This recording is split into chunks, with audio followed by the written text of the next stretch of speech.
Nah, selanjutnya setelah kita mempelajari aturan sinus dan aturan kosinus, timbul sebuah pertanyaan, yaitu kapan kita memakai rumus aturan sinus dan aturan kosinus. Nah, untuk menjawab pertanyaan itu, coba kita lihat gambar ini, segitiga ABC, di depan sudut A kita kasih namanya A kecil, depan sudut B kecil, depan sudut C kecil.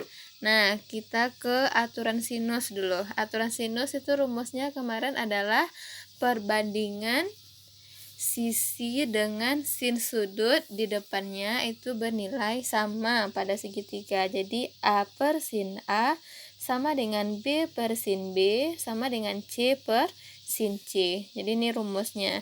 Nah, coba sekarang aturan kosinus. Kalau aturan kosinus rumusnya ada dua ya. Yang pertama untuk mencari panjang sisi, yang kedua untuk mencari besar sudut. Nah, yang ini A kuadrat. A kuadrat rumusnya adalah B kuadrat tambah C kuadrat dikurang 2BC kali cos A. Atau untuk mencari besar sudut A, kita pakai rumusnya B kuadrat tambah C kuadrat kurang A kuadrat per 2BC. Nah, sekarang coba kita perhatikan satu-satu dulu aturan sinus.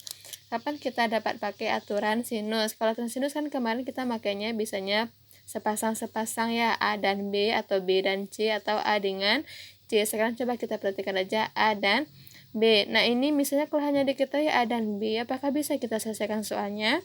Tidak ya, karena ada dua variabel yang belum diketahui, itu besar sudut A dan besar sudut B. Jadi di yang sepasang ini hanya bisa satu yang tidak diketahui. Jadi boleh misalnya A-nya tidak diketahui, atau sudut A-nya aja yang tidak diketahui, atau B-nya atau sudut B-nya. Nah, kalau seperti itu berarti yang ini salah satunya wajib diketahui kedua-duanya ya, A dengan sudut depannya atau B dengan sudut depannya wajib diketahui. Kalau ini diketahui kedua-duanya, ya ini terserah aja mana diketahui, boleh B-nya atau sudut B-nya. Atau ini diketahui kedua-duanya, berarti ini boleh yang tidak diketahuinya A atau sudut A-nya. Jadi rumus aturan sinus ini dapat dipakai jika diketahui adalah, nah, ini Ibu buatkan rumusnya. Ini jika diketahui itu adalah nanti sisi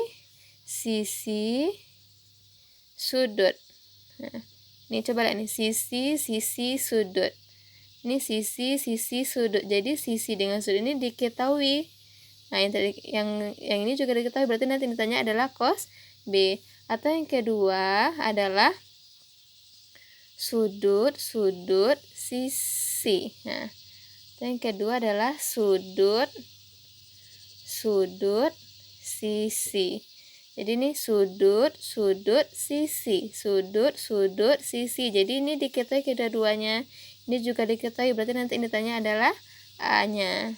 Nah, paham ya maksudnya aturan sinus?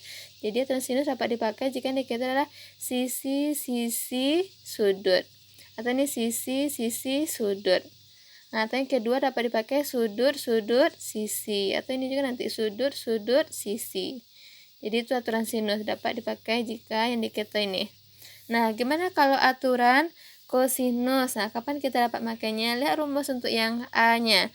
A, rumusnya adalah B kuadrat C kuadrat kurang 2BC cos A. Jadi kita yang sekitar ini kan, B dan C dengan cos A. Berarti diketahui siapa? Sisi sudut sisi. Nah, itu dia. Sisi sudut sisi, atau ini sisi sudut sisi. Nah, jadi itu aturan kosinus, sisi sudut sisi. Nah, yang kedua rumusnya untuk mencari nilai sudutnya adalah B kuadrat tambah C kuadrat kurang A kuadrat per 2BC. B kuadrat tambah C kuadrat kurang A kuadrat per 2BC. Berarti itu siapa yang diketahui semuanya? Siapa? Semua sisinya diketahui, berarti itu jika diketahui sisi.